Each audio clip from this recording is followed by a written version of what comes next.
Right, welcome back to the 12th Man, now a regular show on a Thursday night, 7:30pm every single week. I'm joined tonight by Mark Beck, Mark Tuxford, and obviously Thomas Whitby, fresh back from Bulgaria. It's Tuesday evening tonight, obviously we air this on a Thursday. Mate, how are you feeling after that trip?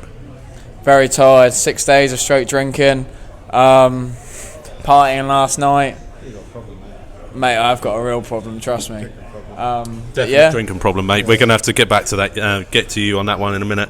Ironically, we're coinciding with the ITFC on the road event tonight. I think they've got Gwion Edwards and Will Keane out the back, but you know, the most entertaining guys are right here around this table.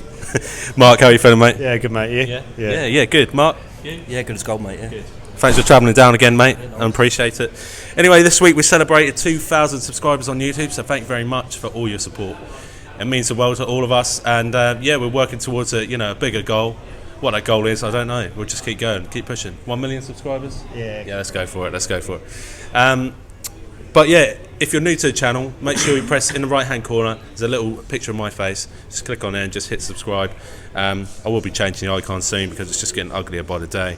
But in the meantime, we're here at the Dove in Ipswich, a special pub. This is where I started drinking when I was a youngster. That sounds really bad, don't it? Sounds like I was an underage drinker. Yeah, maybe I was. Who knows? But this is where we used to come before match day. So an ideal match day pub, probably about 10-15 minute walk from the stadium. But really popular with the Ipswich fans and has a lot of ITFC events on. So make sure you come down here. Make sure you show it a bit of love. And they've got all the Ipswich shirts around here. It's a well established pub, and you can definitely have a laugh when you come down here. Anyway, let's get on to general news, and thankfully Tom's here tonight because we can deviate a bit onto England. So let's start with Tyrone Mings. So Tyrone made his England debut in a 6-0 drubbing of Bulgaria last night, mate. What did you make for his performance? He didn't really have much to do, did he? Done everything he had to quite well. Didn't really offer much of an attacking threat. But yeah, overall, clean sheet. Can ask for a better performance from a defender, really. I mean, from a product who came in as a non-league star, not even a non-league star. Let's say it was a rough diamond, wasn't it? He was on the verge of quitting football to be a financial advisor or something like that, and we picked him up from Chippenham, and rest is history, as they say. Quite a historic night for him. A few things overshadowed that, unfortunately, but it's great to see someone who's come through the Ipswich ranks, performed well for us, and gone on to perform well for other clubs. Finally get his chance as an England star. I mean, he's gone on from Ipswich Town and been worth in excess of 35 million after leaving the Blues. I mean, we got shortchanged by Bournemouth, didn't we, Mark? I think so. So we got Fraser in return as that loan deal, which obviously and worked Pittman out. As well, and Pittman as well. So both of them worked out really well in the end. We got the better of the deal, really. So for me, I'm pleased that Mings played last night. I thought he brought a bit of balance to the side. Obviously a left-footed centre-back playing with Maguire. I could actually see them two being a standout fixture as a centre-back pairing for England. So do you think that's something we miss as a nation, is a left-footed centre-back? Yeah, it just gives you balance. At the end of the day, if you've got a left-footed player playing on the left side, a right-footed player on the right side, then you can go a bit more wide and things like that. So for me, balance is key in that England side, especially a young side as well. I'd say that, yeah. Brilliant. Looking at other news then, general news, ex-Ipswich Town star Tom Lawrence did actually plead guilty for drink driving, in which he had a crash which involved obviously, what's his name, Mason Bennett, Richard Keogh, and obviously that under-18 star as well that no one knows about. That was in the back of the car as well. He received a 12-month community order ordering them to carry out 180 hours of unpaid work. Boys, something I disagree with in this pyramid at the moment with footballers is that they can get away with anything. Wouldn't it have been a perfect example? I know he's an ex-player of ours. We were quite fond of him, but wouldn't it have been a brilliant example to send two players that rightfully deserve to be in prison right now to prison? Yeah, I mean, the thing is with drink driving, I was being a driving instructor myself, straight on this.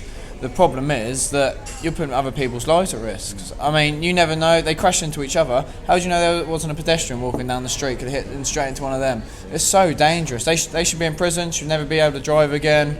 It's a disgrace, mate. Especially with the high profiles they've got, they can get away with anything. There were reports that they didn't actually realise that they'd left Richard Keogh in the car, and actually went back to the scene of the crime, to which they were arrested. I don't know. Maybe this was how they're trying to finally get rid of Richard Keogh, Derby. He's been clinging on, bless him. But I mean, I can't believe they came out and said he'd be out for 17 months. I would have taken retirement right there. Yeah, exactly. But no, it's just a bit of a prick, isn't he, Lawrence? Really.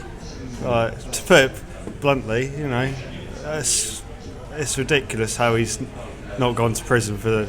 If you or I did that, which we never would, because we're not as fucking stupid as he was to do it, we'd be banged to rights for that. Yeah, it's just status of being a footballer. You get away with these things. I know, and I think some of them think they're invincible, but that's another thing itself. We don't want to deviate too much, but obviously Tom Lawrence has got away with a prison sentence for that, guilty act, a terrible act.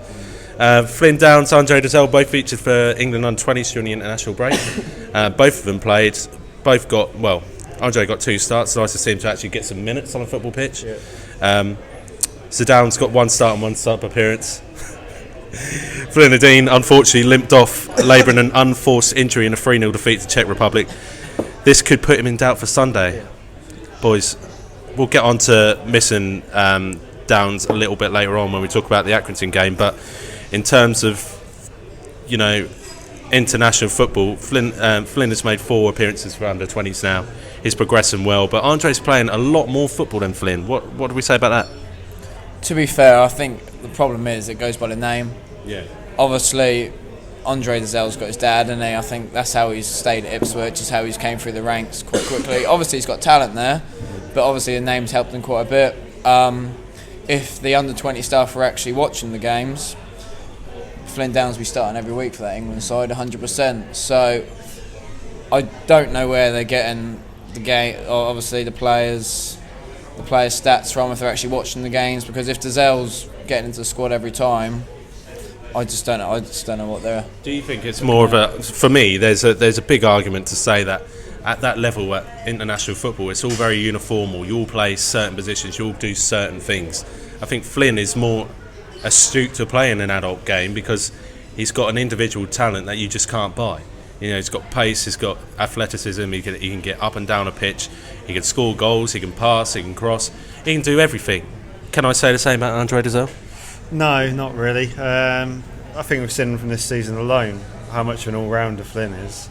And Andre, Gillingham game, he was more an actual performance which we could recognise for its good points. But there's a lot of games where it seems Andre's not really involved, we're ending up carrying him as a player. Yeah. But yeah, I'd rather Downs not get called up because I knew this was going to fucking happen. Fucking hate internationals. What would you like internationals would be? This always happens, our players get injured. So I do question why you don't just watch it on TV, mate, but we'll get on to that another time. Mark, what do you make of the whole Flynn Downs, Andre Dazelle situation? Well, obviously Flynn deserves to be in that squad. Dazelle, as you say, obviously the scouts that go there and watch the games, they can't obviously be watching our games because obviously Dazelle's not playing. Yeah. But at the same time, Flynn's obviously done very well this year. Obviously deserves to be in that squad, but it's a bit of a shame that obviously he got his injury yesterday. I think was it a hip injury or something like that? Yeah. So it's a bit of a shame, but equally we've got players to come in. This is the whole point of the squad rotation policy that Lambert's trying to put in. Yeah. Players like Emma Hughes that's going to come in. You could put Nolan in that position and go back to a 4-4-2. Yeah. So yeah, I mean, it will be a loss, but we have got players to come in and replace him. It's not like last season when you think that if one of our best players gets injured, like City's, it's not 2 minutes going to come in and replace him. So yeah, we'll get a bit more onto that in a little while. But in terms of players that we've got in and around the squad, James Wilson is that one we talk about all the time again, and he's come out this week. Contract talks, it's a big one. I mean, the guy's been at the centre for all 8 of our wins this season in the league. You can't question his contribution. He is probably the number 1 player on the team sheet, in my opinion, now for a starting 11. Mark, what do you think about the whole, give him a contract thing? What kind of contract would he get with Ipswich? It's got to be short term, personally. Ultimately, he's still playing for a contract effectively. This is a 6-month trial as opposed to a trial before the start of the season. He's well worthy of a contract. I'm not denying him that, but we've just got to be careful ourselves. He's at the tail end of his career. Yeah. We are going to be going up. I'm not going to beat around the bush. So he's not. Is he championship level? Hard to tell. Do you want to be committing to someone who's at the tail end of the career and we're not sure that he's quite a championship player yet? It's got to be a deal on the terms of which suit Ipswich as much as they do suit James Wilson, because we've done this countless times before where we've basically begged a player to come in. Jimmy Bullard is the one I can think, prime example. It was amazing on that loan spell, and then he looked to tempt for the player when we actually gave him the money. So I think you're right. We're in an ideal position to offer him some terms. I'd say give him another six month deal until the end of the season. Prove your worth being that player. You've done amazing in this first 2-month spell where you've played 8 games, you've won 8 games at home in the league. Sorry, you're doing well. You're giving us everything we want, but I mean, in the next 6 months, what can you give us? Because we're going for a title. We're not plain sailing. We're going to be getting challenged every week, and we need those players to be on their feet, on their tippy toes. I mean, he's got to be that kind of player, isn't he? Yeah, I mean, at the end of the day, even if he isn't championship ready or not, I don't know why I say championship ready when he's 30 plus anyway, because if he's not championship ready now, he ain't going to be championship ready in the next 2 or 3 years, is he? No. But if he wins the league with us, or when he wins the league with us, I should say, and he plays a big part in every single win, he should be playing the next season. He's got a right to play. Obviously, unless we bring someone of a lot higher quality in. But at the end of the day, he's been brilliant. You can't doubt what he's done. I mean, I'd give him 6 months straight away. I don't think I'll give him any more just yet. No, completely agree. In my opinion, a no-brainer, but interest from Sunderland and Peterborough apparently, Mark. What do you make of that? I think it's just paper talk, don't you? Well, this is the danger of giving someone a 6-month deal at the age of 30. He's going to be... He's probably got a family, so, I think he's originally from up north anyway, I think. So I wouldn't be too surprised if he would be interested in maybe like a Sunderland or Where's something. he from, mate? He's from Wales. Oh. I made that mistake myself. No, he's a Northern boy. I'd have think about He's that. out in Wales by grandparents. Right. Like every other Welsh player, But yeah, Sunderland anyway, he'd be interested in that, I think. Peterborough I'm not too sure about, but I think Sunderland he'd be interested in. Yeah. Especially if they come in and give him a year or 2 year deal. Obviously he's going to go, isn't he? I mean, is that the kind of player they usually go for? Sunderland are a club that will probably sign kind of has-beens, if you know what I mean, especially in League One these days. Got to be careful what I say because my girlfriend's dad's a Sunderland fan, but I'd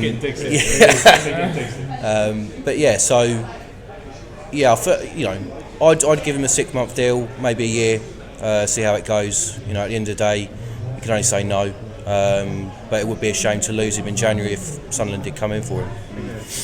the question for James is, does he want to sign a 6-month deal with us? He might not play so much towards the end of the season, but still be on a promotion bus, or does he want to sign for 2 bottlers like Sunderland or Peterborough? Yeah, that's completely right. Bottle banks like Sunderland and Peterborough, yeah. Talking of contracts, obviously someone who's 12 months into his contract, 3 years with Town, but 12 months gone so far, 46 games at the helm. Paul Lambert is apparently in contract talks. Absolutely no question about this one. I mean, he's been here the equivalent of 1 season now, so it's coming up. This will be his, he's been here a year this week, I think, actually. And considering we got relegated, his record's pretty fair. 14 wins, 13 draws, 19 losses. I mean, he's almost caught up with, the wrong end of it. Deserves so much credit for doing stuff on the pitch, off the pitch, everywhere else. But the slate has been entirely cleared by him, and it's been made ready for the resurgence of Ipswich Town Football Club. I mean, what's our thoughts on the guy? The thing is, take out last season's results, because end of the day, we had a squad there which we're always going to go down, bar a miracle. Towards the end of that season, he picked up a lot of good results. I mean, we didn't lose many games between, I'd say, mid-February and the end of the season. We drew quite a lot of games, 1-0, didn't we? Yeah. Dominated a lot of teams at home. This season we'll turn those draws into wins. Can't doubt what he's done this season. His only aim is to get us promoted. Doesn't matter if it's winning the league, second place for the playoffs. We'll take the top two, winning the league. But it's for the playoffs, still in championship next year, aren't we? Yeah. It was ideal that we kept the squad that we did when we came down, but needless to say, he was the man at the helm that actually kept that going. I've struggled with previous managers to actually see. There's very much a divide between the club and the fans, and I think that's actually now starting to come back. And Paul has recognised that, no doubt. Like, you know, he's never shy to give the fans praise, which is not what we're always looking for, but we'll take it, you know. But, you know, you've got to give him a lot of credit. I like Whitby said, you've got to take away at least 5, 6, 7, 8 of them losses, because that's where he's just come in. 13 of them draws, probably at least half of them we were probably the better side in the game, where we just didn't have the quality. And then you got the 14 wins, as which have been backed up by Paul's signings and work in the pre-season, really. So I think the club would be bonkers not to give him a new contract. So we won 8 this year. Didn't win 6 last year, did we? Don't know where I got that stat from. Cup games as well. I think that includes. I think that includes top cup games as well. We haven't won a cup game. Yeah, we have. Yes. We've won 2 Leeson.com Champions League trophy ties, mate. Just because you weren't there, mate. All right. Don't disrespect. Yeah, don't disrespect the competition that we're going to go to Wembley and win, mate. Mark, back on the videos, I was there. Back on task, Mark. Can you remember feeling like this as an Ipswich Town fan before? What, in terms of Lambert or just generally? Just generally. Generally, not since. Well, probably 2000 really. Maybe a little bit of Joe Royal, 2004, 2005. But other than that, it's just been depressing. Is the word I would probably look for when I describe this club. But Lambert has brought it back, brought the fans back on side. And he's been a breath of fresh air. Like I think the thing with Evans is, Marcus Evans, he wants a manager that's literally going to run everything. Yeah. And I think that's what Paul Hurst come unstuck with, where he come from quite a small club, only had the team to focus on, but an actual club, running a big club like we are, I think it proved a little bit too difficult for him. And someone like Lambert with his experience, I think that's he's obviously likes it down here. Norwich, Colchester, he's done very well with them. So he had some good stepping stones in the sense that he learned with Colchester and Norwich. He then went to 2 smaller clubs with absolutely no history, and then he goes to a club like Aston Villa, which you would argue are one of the European powerhouses from the 70s, 80s, that he would have had to build to their expectations. Absolutely massive club, massive support. He comes to a club like Ipswich, who've got a history, no doubt. Maybe not as big as Aston Villa, but in the same sense, he would have been prepared for what he was coming in for, wouldn't he? Yeah, definitely. I mean, as you say, he's got the experience now. He's still relatively a young manager, really, when you think about it. But he's certainly the right man to take us forward, and he certainly deserves his contract when he gets it. There's no doubt he's not going to get a contract. So, at the end of the day, it's all signed, sealed, and delivered. Delivered as far as I'm concerned. So, yeah. Looking forward to that. Stuart Taylor, obviously assistant manager, good pal of mine, like Stuart. Stuart, if you're watching, hello, mate. It's a strong squad. The gaffer's doing the rotation system where people are getting to play and then going back out of the team, and other people are then coming in. Everyone's grasping at their opportunity. What do we make of that statement? I mean, rotation is at its highest. I think the only time I've ever seen rotation like this is on FIFA, to be honest, because I've never seen it with my own eyes. But it can actually work on a football pitch. And I never dreamed we've had enough options to bring in and actually play week in and week out, and then come out and then come back in again. I mean, we've got 3 games in 6 days coming up. Rotation's going to be at its highest, isn't it? Yeah, 100%. I mean, it just shows the strength and depth we've got, the level we're playing, and any of those players in that 25-man squad are good enough to come in and play their part 100%. Yeah. Shown that already. Yeah. I mean, even in the Leeson.com trophy, they came in, absolutely battered Gillingham, didn't even get a sniff, did they?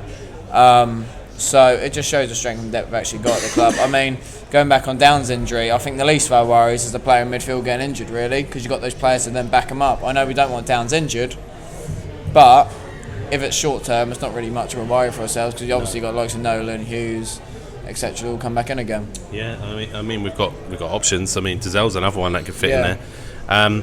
He then went on to say, at the end of the day, the manager wants to go and play football, and with the players we've got that are comfortable on the ball, that means he can play near enough everyone. So in the league, we've played 21 different players so far in the first 11 games.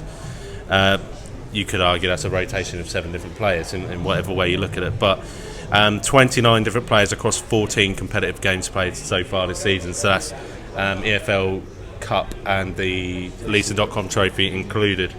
I mean, that is, with borderline 30 players. I'm sure I remember Lambert saying that he only wanted a squad of 22 players. Yeah. We somehow delved into youngsters and brought through 3 or 4 gems that we never knew we had. Yeah. I think he made a lot of it at the start of the season. You can't rely solely on these youth players, but I think they've actually done so well. Maybe that was him laying down sort of a gauntlet for him to go, right, I don't think, maybe you guys need to prove yourself, and they've done it. Dazell, still the jury's out a little bit, but you can't argue that Downs and Wolfenden have been our 2 standout performances. And then you look in the other competitions, El Mazzuni and Dobra have again been standout. Exactly, and you take players like Kenlock, who's kind of drifted out of the limelight now, played 19 consecutive games. We all thought, he's going to go and play. He's one that's dropped out. Yeah. What you say there is he's actually found the players that he wants to continue with, and they're the ones that are going to come through. Yeah, exactly. I was sat with Andy on the Gillingham game, looked at the starting 11. I was like, if we lined up against Gillingham in the league like that, I wouldn't be too disappointed. No. And that's probably what would have happened if we didn't call off the Wickham game or the Rochdale game. That's probably what we would be left with. Yeah. And there's still a decent enough side to go and be competitive in this division, which is credit to Lambert. He's sort of he's got rid of the dead wood, really, the players that were sort of just hanging on, maybe only given limited output, and actually rejuvenated some people, maybe giving them a bit more time, and now we're reaping the benefits, really. Yeah, 100% agree. I mean, it's so good to have loads of people given, especially midfield as well, goals coming from midfield. I mean, last time out at Fleetwood, John Nolan was man of the match. Did he play the game before? No, he didn't. He came into this one completely new. Will we see Alan Judge in the next game? Probably. We can rely on him to do this and that, make a good pass here or there. Something we mentioned today, actually, Football League well picked up on his pass success rate, but a lot of people are unhappy with his contribution in terms of assists and goals. I mean, you could weigh it down, depends what job is out there to do. Have we got Alan Judge in the team to score goals? No, is my question. No. Is my answer, actually. So he's not going to do anything other than, make the play. He's a playmaker, essentially. He's a guy who's bringing it up. Would you agree, Mark? Yeah, definitely. I think a lot of fans think that after last season they was going to get a player that was going to bang in goals for fun. But, as you say, he's a type of player that creates more than anything. So he's obviously had a bad start to the season by his own standard. He's come out and said that himself, obviously with his family situation going on. But I think as the season goes on, I think he will become a more important player for us. But it's nice that we don't have to rely on players like Alan Judge. At the end of the day, we're a good squad. We're not a team of individuals.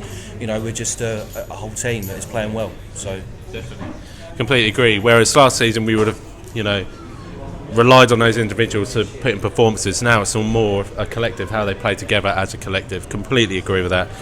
Football League well came out today. George Harvey, one of their writers, has come out and stated that Town have 2 key strengths as well as 2 weaknesses.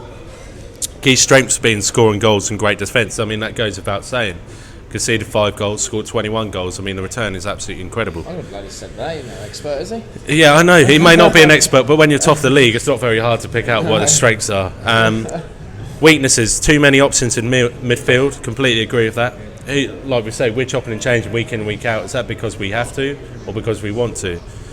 And cannot put a game to bed. There are 5 league games this season with 1 by 1 goal margin. I mean, that, we're winning these games by 1 goal margin. Have we been completely on top of the team?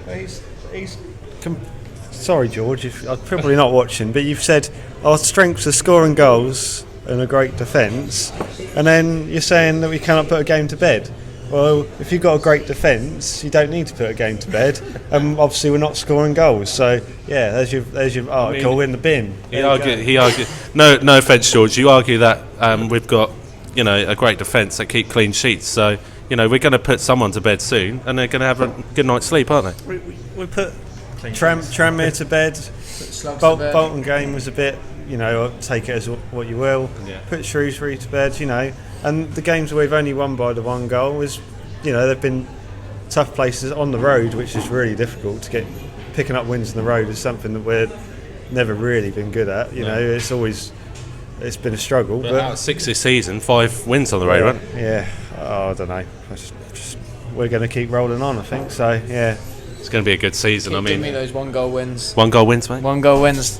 They're nervy. I don't know. You were getting a little bit panicky. Yeah. To be honest, mate, I'm going to get camera just for you because your reactions at football, no one would believe. Let's get Whitby the profanity that comes out of this boy's mouth. I tell you. Your mum will be ashamed. She's heard it all before, probably. Looking at Saturday, right? Sunday. It was Saturday. That's my daughter's birthday, so glad it's Sunday this time. Accrington Stanley. Town plays Stanley. What looks to be, correct me if I'm wrong, the first league meeting between these two sides in history, right? Town played Accrington Stanley in January this year, losing 1-0 in a scrappy FA Cup game. I'm sure you went to that one, didn't you, mate? I was there, of course. Oh, dear.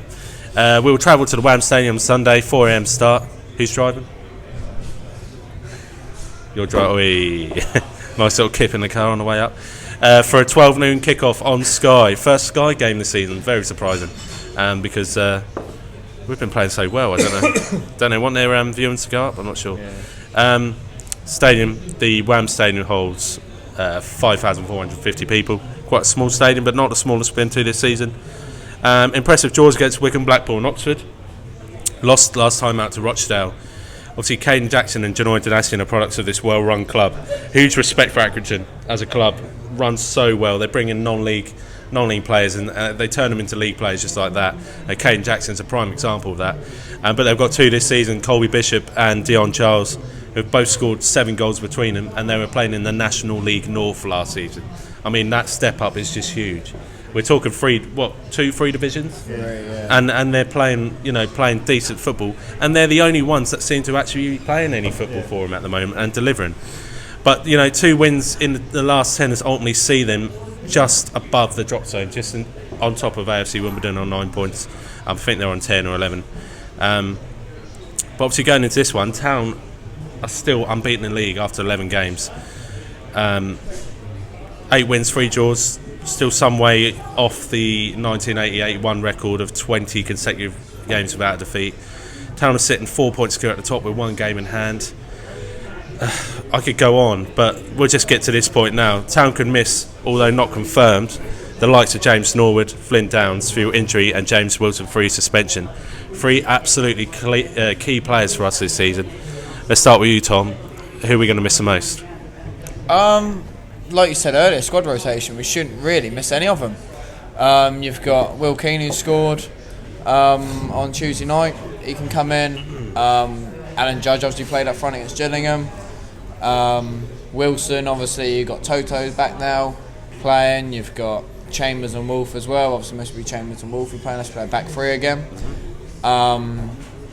Flynn Downs, obviously, you've got Nolan, Dazelle, Hughes all to come in as well, so we shouldn't really miss any of them, really. I think the point I'm trying to make is that these 3 players have played the most games this season. All 3 of them create the spine of our team. 1 in midfield, 1 up front, 1 at the back. Wilson been every single win. Norwood's the one who chased down the ball, even though he's not been firing in front of goal.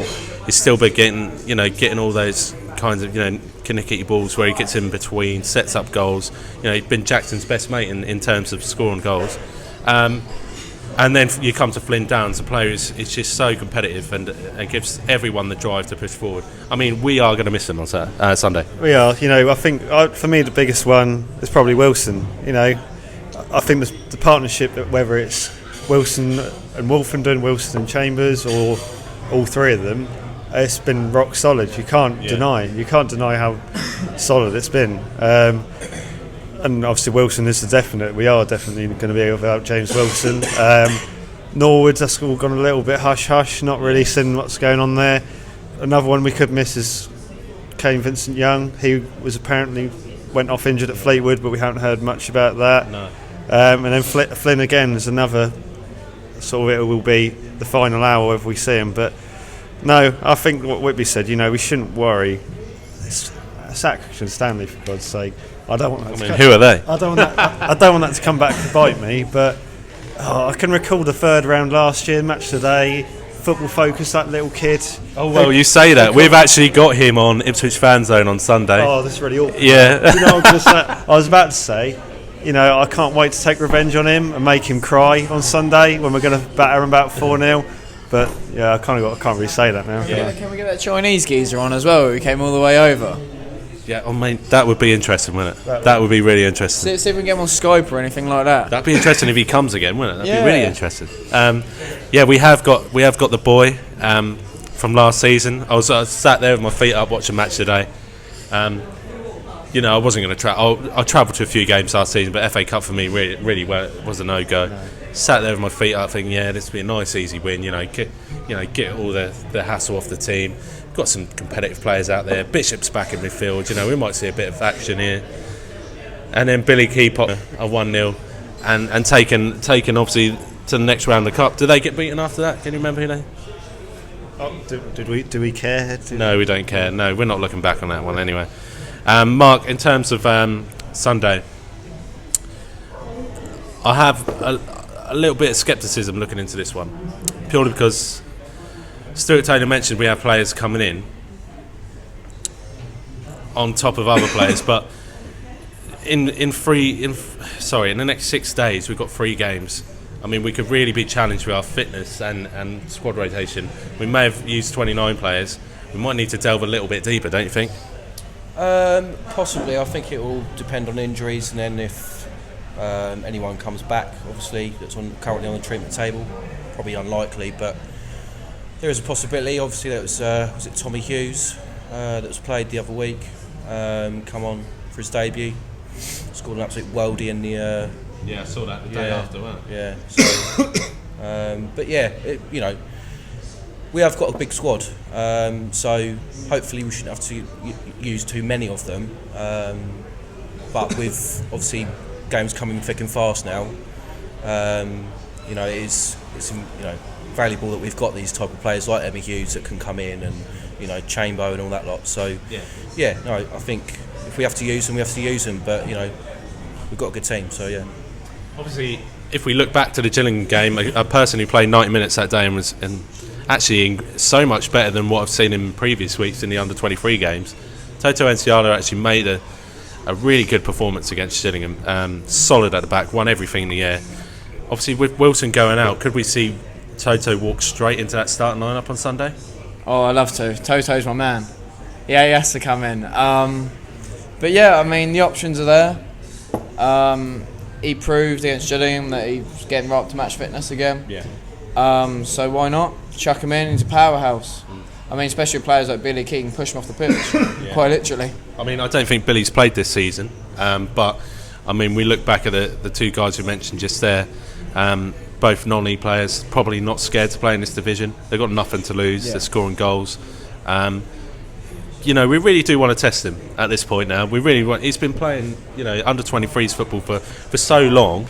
He's got to come in and play at some point, hasn't he? He's got to back up the reputation that we've all built for him. At Shrewsbury, there was a reason why we went out and got him. Obviously Paul Hurst knew exactly the sort of player he was, and we did see it. But towards the back end of the season, he was tremendous. The Leeds game, as much as a bit of an anomaly, he was absolutely rock solid in that game. But it's proof is in the pudding, really. He's got to come in and actually show he can deliver. He could Leeson.com trophy. I don't know how serious we were taking it. I know a 4-0 win looks great on paper, but you can look at the other side, how serious we're Gillingham actually taking it. For us, he's now got to do it where it matters, and we've got to be going to places without some of our players who say are nailed on to start and still go up there and win the game. So that's what Toto's got to become part of the rotation. He's not in the rotation at the minute. in terms of the league, he's on the outside. He's now got to try and impose himself into the starting 11, really. 100% agree. Obviously, if you weren't to bring someone like Toto back into the squad, Lambert would naturally have to change formation, wouldn't he, Mark, coming in? Is that something that you can see us doing? Yeah, I think obviously if Downs is not playing as well, I wouldn't be too surprised if we go back to a 4-4-2, maybe to accommodate someone like John Nolan alongside Scouse, and then maybe just play Chambers and Wolfie, and then Enciala might come on maybe if we need 5 at the back for whatever reason. But yeah, so I think it might be a bit too soon for Enciala maybe, but I wouldn't be too surprised if we go 4-4-2. But I'm just saying maybe away from home, maybe it would be an idea to play, 3 at the back, 5 at the back, whatever you want to call it, just because we are away from home and get a goal and then shut up shop basically. Yeah, I mean it's worked so far this season, and I mean I know we spoke about 1-0 there, but I'll be happy with a 1-0 victory. Maybe 2-0 will be nice. Just have that little bit of comfortability and keep you calm as well, because I can't be dealing with you. Can't be dealing with your shit every match day, mate. But in terms of players that can come in and make an impact, Emmy Hughes is one of those players that I can really see coming in straight away on Sunday. Natural replacement for Downs, be unfit, not in the sense that they're the same player. Hughes is more, and I say this, a Rolls Royce player. I say it all the time, but he looked really good against Gillingham. Maybe their side was a bit young. I don't know. No one looked into it really. But in terms of Emmy Hughes, it's time that he comes back into that starting 11 then.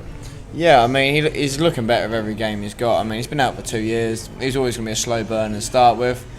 But the boy's a class act. We all knew he was when we signed him. That 6 months he was on loan, absolutely brilliant. We know what he can do with the ball. He scores goals. He can get plenty of assists. Keep the ball when you need him to. Yeah. Great defensively.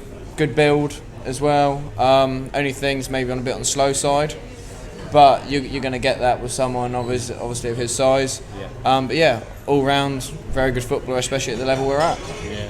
What would we say about Will Keane then? He obviously scored a final minute, around the final minute, the fourth goal. Yeah, I'll go and ask him what 1 minute was. Take this as a joke, all right, because it's intended as a joke. But at least it's nice to see someone score a 1-on-1, wasn't it? On what was that, last Tuesday night, wasn't it? I think as Andy put it, finishing his dinner. Yeah. Norwood loves his chips, but he don't finish any. Yeah.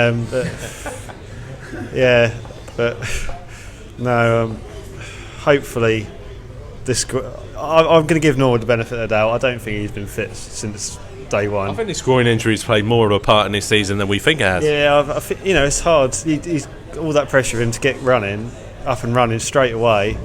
If you have got a niggling injury, that's the last thing you want. And the last thing you want to be seen is coming in, especially of all the players we've seen have come in. This player's going to be an absolute world beater. I was injured straight away. Like the amount of times we've seen that, I think that was probably weighing on his mind maybe. But I'm happy for him to sit out this one. If it means, like I think we said this last week, if he misses 1 or 2 games just to get himself going, get going again, and it means Dobra gets a chance, then I'm all for it. There's definitely a difference between August James Norwood and September James Norwood. It wasn't the goals that was missing, it was him as a player. Yeah. I mean, his hair's growing back now, maybe have a bit more confidence. I don't know if that, you just don't know. There's everyone has little things that keeps them down, and it could be a number of different things, but this groin injury probably came at a perfect time. But let's get that done and dusted with and then push on, because we need him for these, like I said a few episodes ago, this next 10-20 games is the absolute, certainly we have to pull out results out of our back pockets every single day of the week, don't we? I'd rather players like that, like Norwood or Downs, miss a game or this Sunday. I'd rather miss that than, the run-in, basically. Like I say, like I kept saying, that we have a big squad, so we might as well use it. As you rightly say as well, Norwood, he's not been as prolific, should I say, since the opening month. But at the same time, we've got players to replace him, so that's the main thing. And as I say, these players need a rest sometimes. And I know they just had a bit of a rest, but at the same time, I'd rather them miss games now than going into the season. So imagine the scenes though. Imagine the scenes if he was in a wheelchair last week and scored the winner this week. Mate, that's quality. That'd be quality, because I can see that coming up on the Twitter timeline at any point. No, you said that. I hope he's fit. I really do hope he's fit. Look, are we underestimating Accrington? I know we've not really spoke about them as a club. The league position really tells the story so far this season. They're pulling off fight-back draws, I would say. They're not really beating their opponents. 2 wins in 10. I mean, it's going to be an impossible task for a team of Accrington to step up to the likes of us on Sunday. You can't underestimate anyone. I mean, let's go back to international football. England on Friday underestimated Czech Republic, and look what happened. Yeah. We got beaten. We didn't turn up, and we got beat. They wanted it more than we did. If we don't turn up on Sunday, Accrington knows, Sky cameras are on, all there to show. They want to beat us. We're the big dogs in this league. They've done it for BBC last season, didn't they? Oh yeah, exactly. We can't underestimate. We know exactly what to expect. Shit pitch, shit ground, no fans.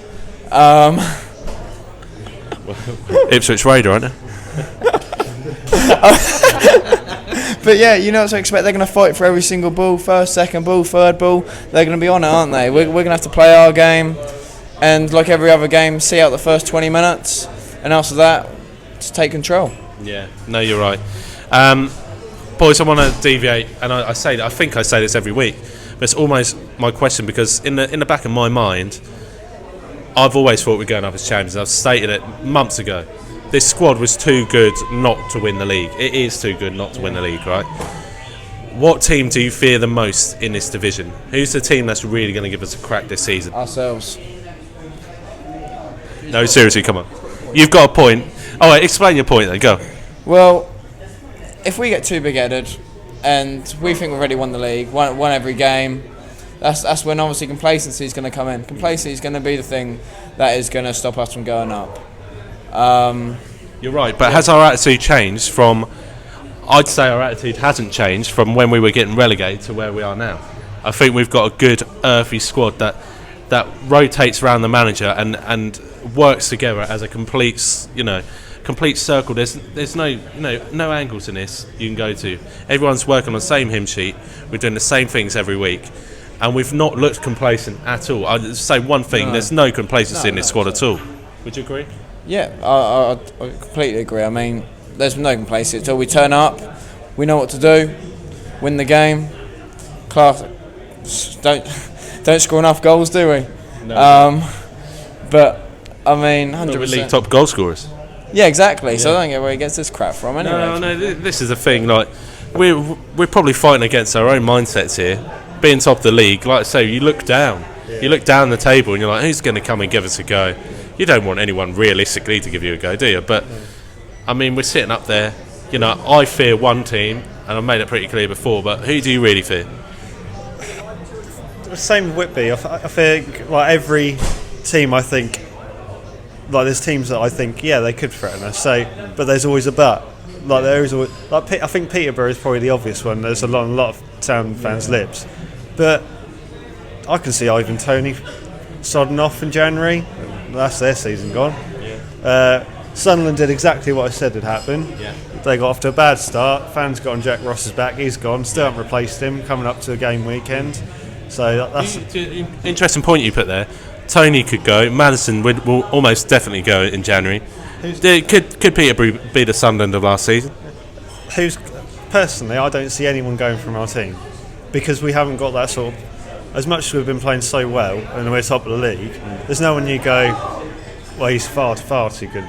We can see it, but on the outside, you look at Peterborough and you go, well, that Ivan Toney's been scoring hatfuls of goals. Madison's got six plus assists and goals. It's because it's Peterborough. This is their level. Yeah. League One is their level. We're coming down on a vacation. Yeah, exactly. No, I'll argue that we are coming down on a vacation.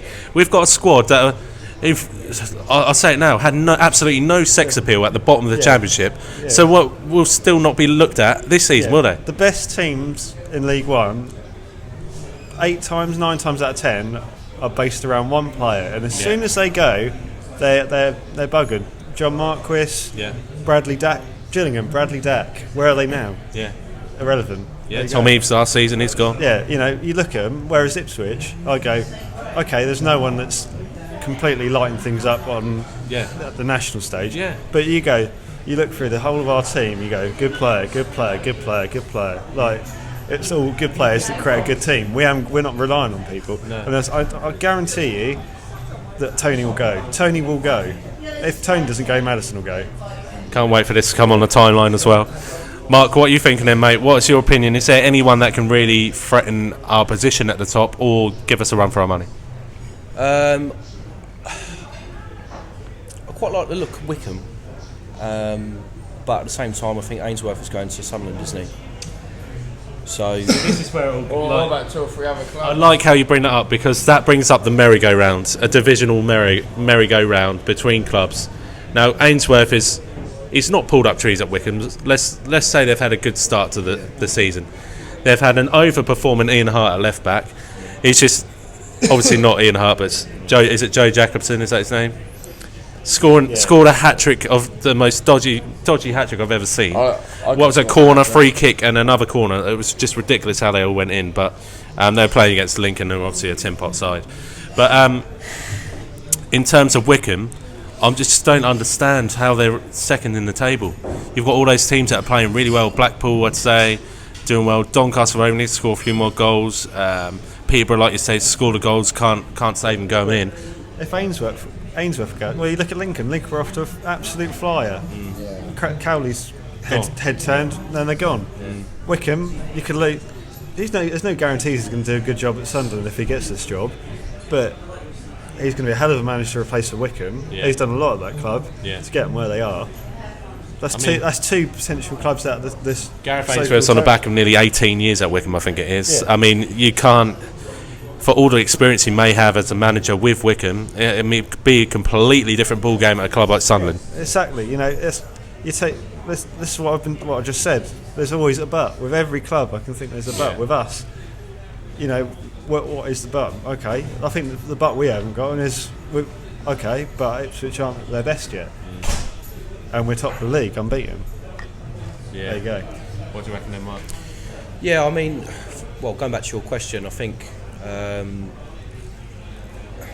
want to say Sunderland because they are a big club, but they're just not good enough at the moment. And I don't think Ainsworth is the right type of manager for them. I think they need someone experienced who knows the league a lot. That's a different story. But I do like Peterborough. I think if they do keep Maddison and Tony, then they could be there or thereabouts. But I've not seen anyone yet that's been like, right, they're going to give us a go, or they're going to challenge us for the championship, the championship or whatever. And I just can't see it. It's consistency, isn't it? That's the thing. I mean, we're the only team that's been consistent so far this season. If you look at teams, you've had Peterborough go off to not a bad start, but they dropped points at stupid places, didn't they? Sunderland dropping points everywhere. Even Wickham, I know for them, had a brilliant start. Obviously, they didn't expect to be anywhere near where they were. But they're going to come to a time like everyone else are, like your Gillingham's a couple of years ago. You have all these smaller clubs at the top of League One, don't you? Start off really well, get to Christmas, and just drop like a stone in water. I mean, we're not nowhere. I think we're nearly at quarter of the way through the season. But if you look at dark horses, I'd say Portsmouth and Oxford. Portsmouth could come back up the table, and we know how easy that is. Having been in a Mick McCarthy side that came from the bottom of the league and nearly got there in one season, done it the second time round. Oxford are looking absolute world beaters at the moment. I mean, they absolutely trounced West Ham 4-0. I don't know if they have an off day, but West Ham had a pretty good squad out that day. I mean, they've looked consistent. Is it Tarek Combs? Is it Tarek Fosu? That's it. Yeah. I mean, the guy was at Colchester. He was at Charlton last season before.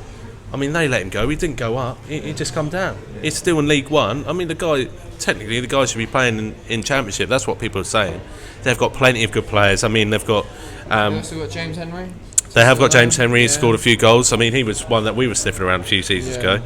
And the one from Liverpool as well, Ben Woodburn. I think he's injured. He's gone back. So, is he actually? So that's one who's gone. He's gone. It is about though. Oxford are scoring goals at the minute, but their biggest problem is that they haven't got a striker. I think they bought Matty Taylor from Bristol. He's injured. I think he's injured. So it's like, other teams I think are doing well. Bristol Rovers, Johnson Clark Harris scored 5 goals in September. Yeah, and a ridiculous amount of goals in 2019. he's put himself in the shop window. He could go. Bristol Rovers aren't even a team that we've even considered, No. and I don't think we even realise we're in our division. No, I know it sounds stupid. Come out of nowhere. Come out of nowhere. I mean, they've won quite a few 4 or 5 games on the trot, have they? Yeah. If not, they've been unbeaten in 5 or 6 games. Were they at 4th now, are they? Yeah, I think they're in the they're playoff around zone, so they've come from nowhere. But obviously, like Mark said, Johnson, Clark, Harris, are scoring goals, winning 1-0. Come up against a good side, maybe 3-0 down in 20 minutes. I think that's perfect to leave it there, boys. Right, so we've got a big one on Sunday. Hopefully another win on the road. Obviously, we will be there. We've been at every game this season, and we will continue to be at every game this season. We booked it off work, haven't we? Yeah, we booked it off, so we're going to be there. Was that a bite, Mark? That one. Yeah. That's another bite. We booked it off work. Right, Mark's. You work on Sundays? God, terrible. Anyway, next Tuesday we'll be filming at the Red Lion in Woodbridge. So if you're about, come down 7:15. We try and kick off at 7:15. Obviously, we'd have invited you round here tonight, but obviously there's a lot of people in the Roadshow. We really did not know that was going on tonight, so that was poor planning from me, I'd say. Well, Will Keane and Guion wanted to come on, but we still ain't got time. So we've only got room for the real stars here tonight. No, in all seriousness, the Roadshow's has now got bookings all the way through to February 2020. So thanks, Mark, for all your hard work on that, mate. But yeah, we've booked out some exciting venues, so should be good. So if you want to get involved, just send us an email. All the details are below. Make sure you follow us on Instagram, Facebook. We haven't got Facebook, so don't follow us on there. Twitter and YouTube. You can follow me on Facebook if you want. If you follow us on Facebook, I'll give you 100 quid. Well, say that again to them. If you follow us on Facebook, I'll give you 100 quid. I'll make the account now. Yeah. But in the meantime, thanks for watching, and come on, you Blues.